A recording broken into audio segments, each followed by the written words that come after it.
Restaurant owners who have called it quits during the pandemic are not going to return to the restaurant industry. And that's pretty incredible. Yeah. Meanwhile, though, some still fighting to hang on. Our Lisa Balick live in downtown Portland now with more on this. And I understand you talked with one of those trying to survive, and they've already been surviving for quite some time, Lisa.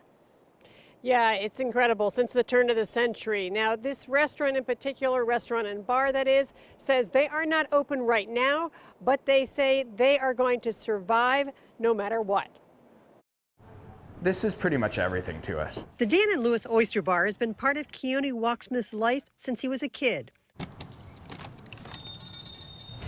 His great-grandfather started it near the turn of the century. We were just running this thing like a well-oiled machine. But now the family-owned downtown Portland restaurant is closed. 21 employees laid off.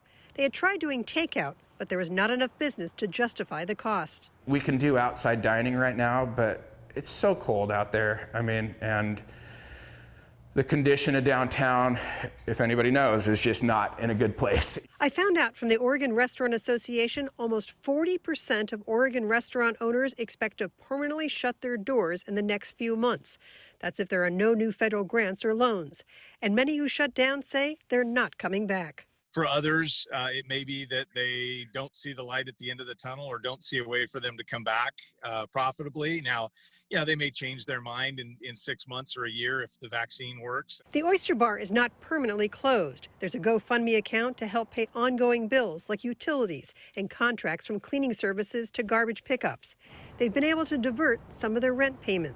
It helps for the time being, but it kind of starts to mount on you, and then there's more pressure down the road. Wachsmuth says he could just close permanently and move on.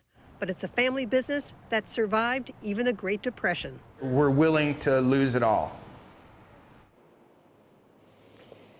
Basically meaning that they are going to try and hang in there until they can reopen. Now, besides the GoFundMe account, a lot of restaurants are hoping that people will buy gift cards, even if they're closed right now and expect to reopen. They're hoping we'll buy those gift cards, being able to use them, hopefully, in a few months from now. Live in downtown Portland, Lisa Balick, KOIN 6 News. Yeah, especially here, Lisa, in a place like Portland, which was nationally written about great restaurants. Many of those are now closed permanently. And later this hour, update